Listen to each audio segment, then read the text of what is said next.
Buenos días, buenas tardes, mi nombre es Daniela Martínez y en este video vamos a hablar sobre los temas económicos o macroeconómicos y algunos aspectos históricos y un personaje relativamente importante.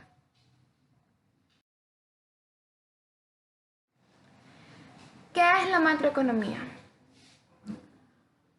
Para entenderla de una forma mejor, no existe un concepto como tal, sacado de un diccionario y plantado. Macroeconomía es dos puntos, una ciencia tal que estudia esto. Para ampliar mejor nuestro conocimiento, voy a poner ciertos ejemplos. Tenemos la Unión Europea, que es una zona de libre comercio económica. Tenemos el petróleo, que también es un índice macroeconómico por la subida y baja del petróleo. Las viviendas o el precio de las viviendas en los Estados Unidos, que siempre se ha caracterizado por ser relativamente valorada en tres aspectos: el crecimiento de la población, los costos de construcción y los tipos de interés. El PIB, que es el Producto Interno Bruto que cada país produce. El BRIC, que es la abreviatura de los países de Brasil, Rusia, India y China, que son juntos generan una producción del 15% mundial, es decir, que es altamente mayor incluso que la de los Estados Unidos. La macroeconomía examina tres variables: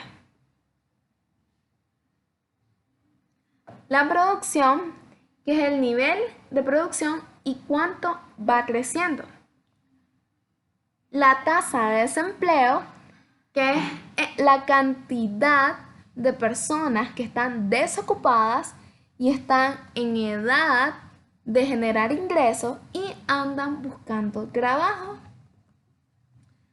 la tasa de inflación, que es el aumento de precios en los bienes en un periodo determinado. Una situación interesante en la historia de la economía, como este tema es de macroeconomía, estamos hablando de una economía diversamente mundial, es lo que pasó en el año 1929 en Estados Unidos con la bolsa de valores. Estados Unidos había ganado la Primera Guerra Mundial, entonces se situó como la primera potencia mundial. Estados Unidos gozaba de una gran prosperidad. Por eso usaban la famosa frase de los famosos años 20, una era próspera. La era del jazz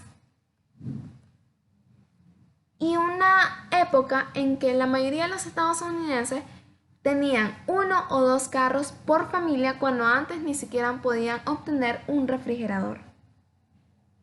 Se creó una frase de no hay mejor camino que el americano. Se creó un desenfreno de consumo. Y lo más interesante es que quien pasó a formar parte de este consumo desenfrenado fue el Banco de Wall Street. Este banco empezó a poner en venta sus acciones. No las acciones del banco, sino las acciones que estaban en el banco de diferentes empresas. Las familias y las personas invertían casi que todos sus ahorros en las acciones. Se colocaron corredores en diferentes lugares de los Estados Unidos que te incentivaban o motivaban a comprar acciones. El banco empezó a generar préstamos a las familias estadounidenses o a las personas individuales estadounidenses para que pudieran comprar acciones.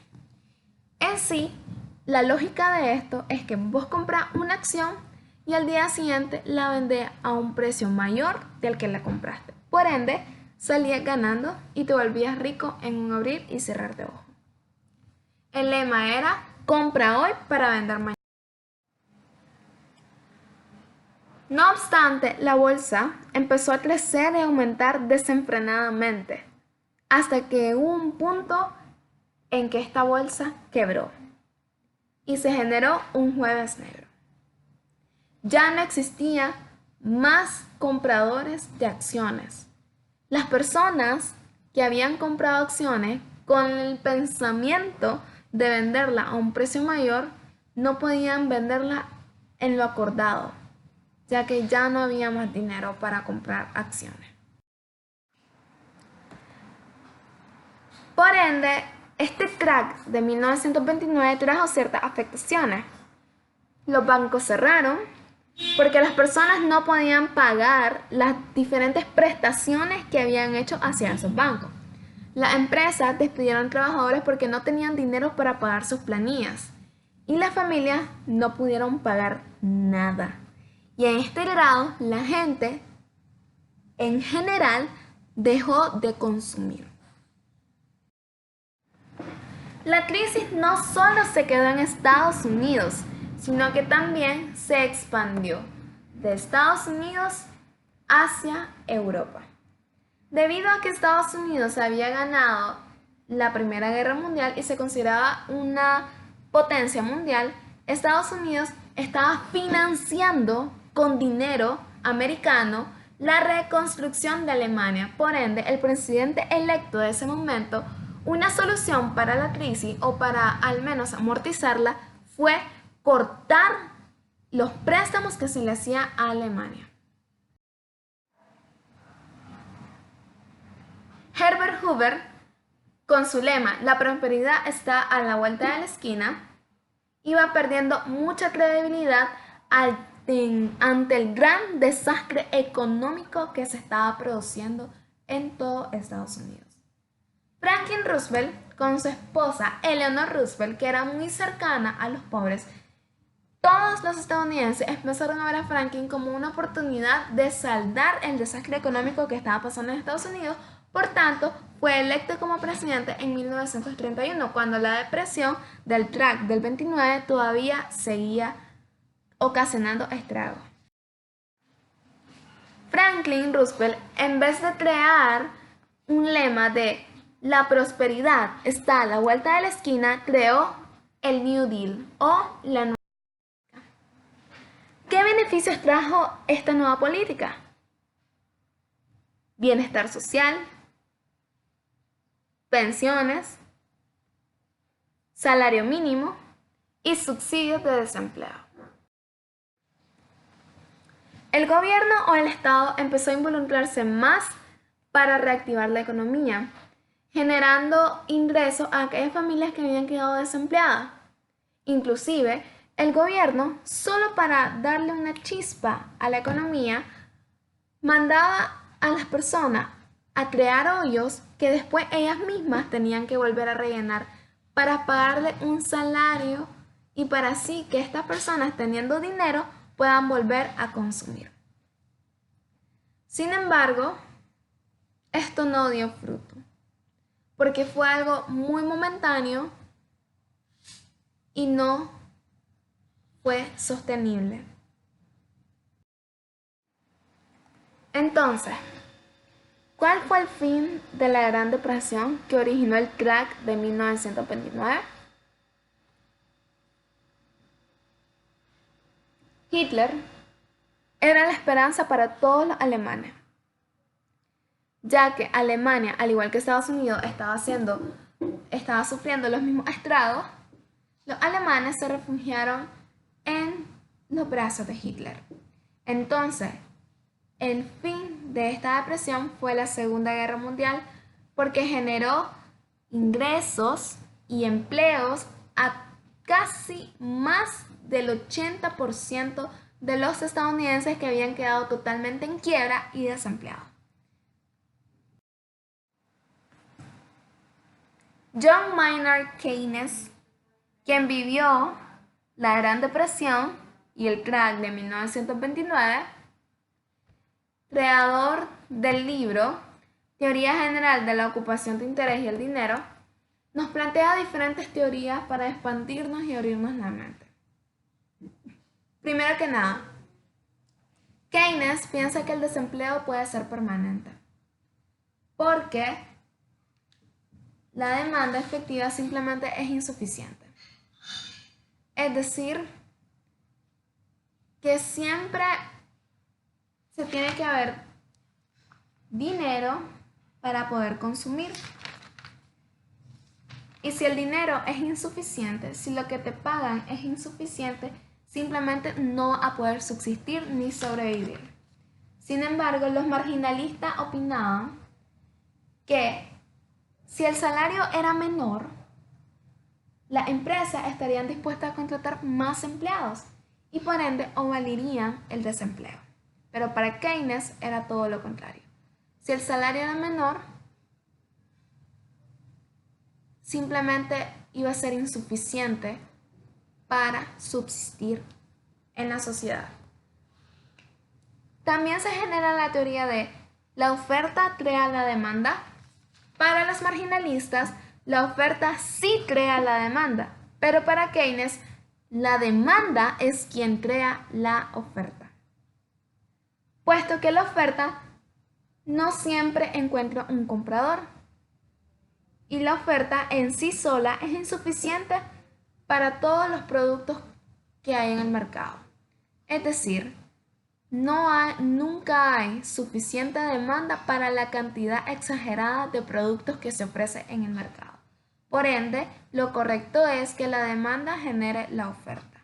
Es decir, que se produzca lo que se pueda vender y no que se venda lo que se produce.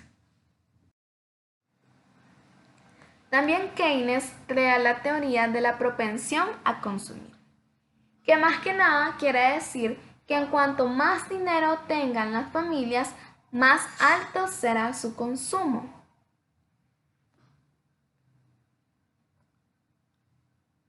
Pero en esta teoría, Keynes hace un hincapié en la redistribución del ingreso, puesto que él piensa que las personas de clase alta tienden un menor índice al consumo y un más índice al ahorro y a las inversiones. Pero si estas personas redistribuyeran el ingreso por igual a las otras clases bajas, el consumo sería igualitario también. Para Keynes, la clave está en la demanda efectiva. Y para eso, Keynes piensa que el gobierno tiene una gran capacidad de influencia para reactivar la economía en cualquier momento utilizando estas dos herramientas.